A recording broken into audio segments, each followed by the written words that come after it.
So the message of Random Designer was to say, that's not true.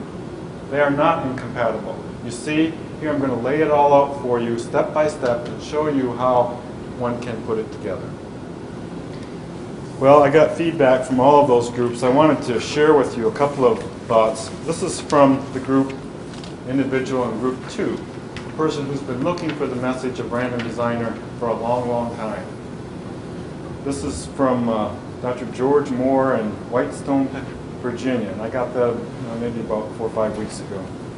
Dear Dr. Colling, your book Random Designer is truly a masterpiece. I liked him immediately.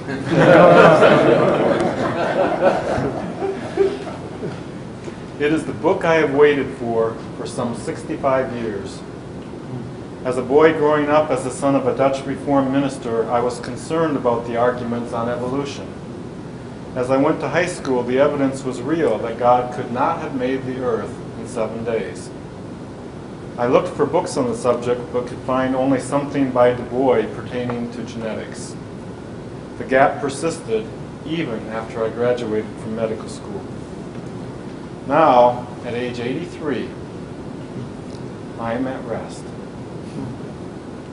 Your book is God-inspired, and the debate is over for me. You have shown, as humanly possible, the logic in how evolution came about and how we as human beings must now be the last order in a long line of created organisms designed by our Creator.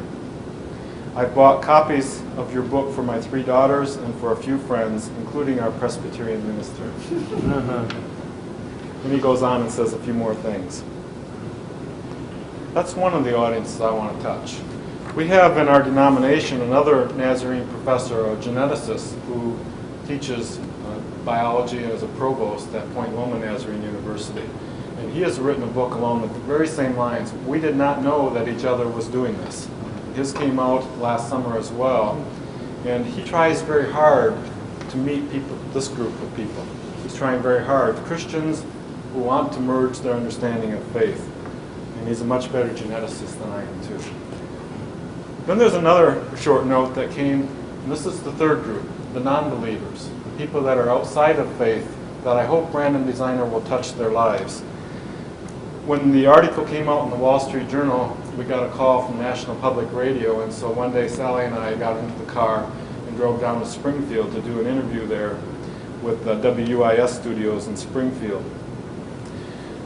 When we got there, we met the technician who was going to be doing the taping, and we struck up a conversation really quickly about what we were there for and things like that.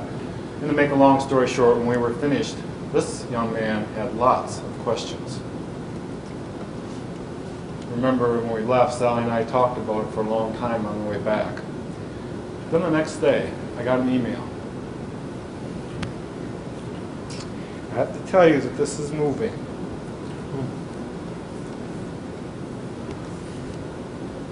I may have to have Larry come up and read it. Dear Dr. Colling, while visiting WUIS studios in Springfield for your interview with WBUR in Boston, you and your wife met a young, well, not so young man. Bob is my son, an avowed and vocal agnostic. He was nevertheless quite impressed by both of you. He seems to be slowly growing into this God thing, and I believe you nudged him along just a little bit. And for that, many thanks. The audiences that I've tried to write Random Designer for are broad. Already I've experienced feedback from so many different people, literally from all over the world, emails and letters. Frankly, it's discouraging to me sometimes that Christians think that everything is about them. I received several letters pointing out the inconsistencies and the flaws and the inadequacies of Random Designer from the Christian perspective. In other words, if I didn't write everything to just sort of meet their particular needs precisely, then it was inadequate. I'm just hopeful that my Christian brothers and sisters will recognize that the primary audience for Random Designer was not them. They are a secondary and a tertiary audience. But I think Jesus' teaching is very clear in the Bible. He says only those who are sick need a doctor. And that's what the message of Random Designer is primarily designed to accomplish. So that's kind of what this slide is about. For Christian believers, God's just getting bigger. Boundaries are necessary, but we've got to be careful that we don't create boundaries that keep people like Bob from experiencing their faith. And for non-believers, they want God too. Some of them will not admit it. But I believe that every human being, some point in their life, whether it be today or tomorrow or next week or next month or next year or 10 years from now, every human being at some point reaches a point where they say, is this all there is? Is it just cars and money and things? And they're looking for that same connection that all of us are looking for too. And when that day comes for that individual, if science has been set up as a barrier for them, I want to tell them very clearly, it's a barrier that is not real.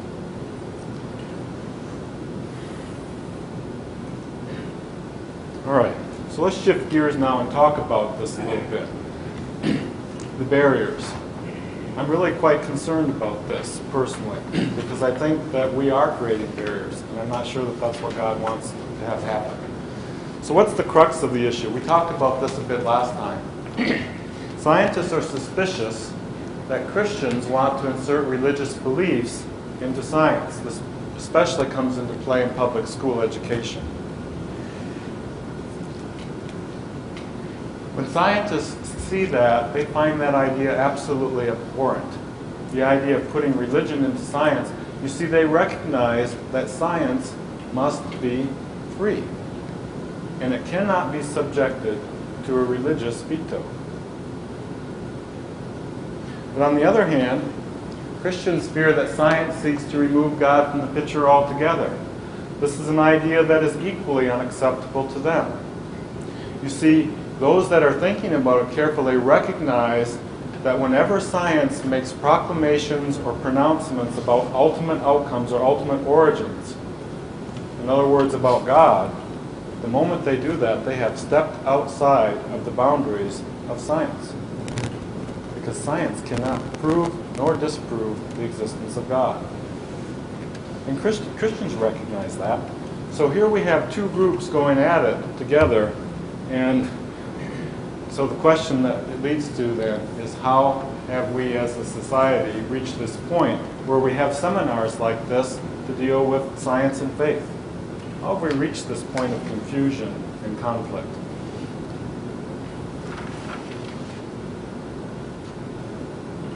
I've had to think about this for about the last 3 decades. And every time I see this question, I think, now what am I going to do? Because you see, the deeper I go into it, the more convinced I am that it is one huge, convoluted mess. It started with a flawed premise, and then it built another one on top of that one to cover that one, and then another one, to another one, and another one. Scientists making proclamations that were not founded, and then Christians making counter-arguments that were just as ridiculous. And back and forth. And over a period of decades, we have built this huge house of cards, and I think that it's time for it to come down. My biggest challenge, I find, in trying to teach about science and how science works in the living world when it comes to science and faith issues, is to first have to wipe away all the other stuff that's there. You've got to first deconstruct before I can construct. And that is no small challenge. Well, let's give it just a little bit of a wee try. Okay, so let's look forward here. In chapter 2 of my book, it's Science and Faith.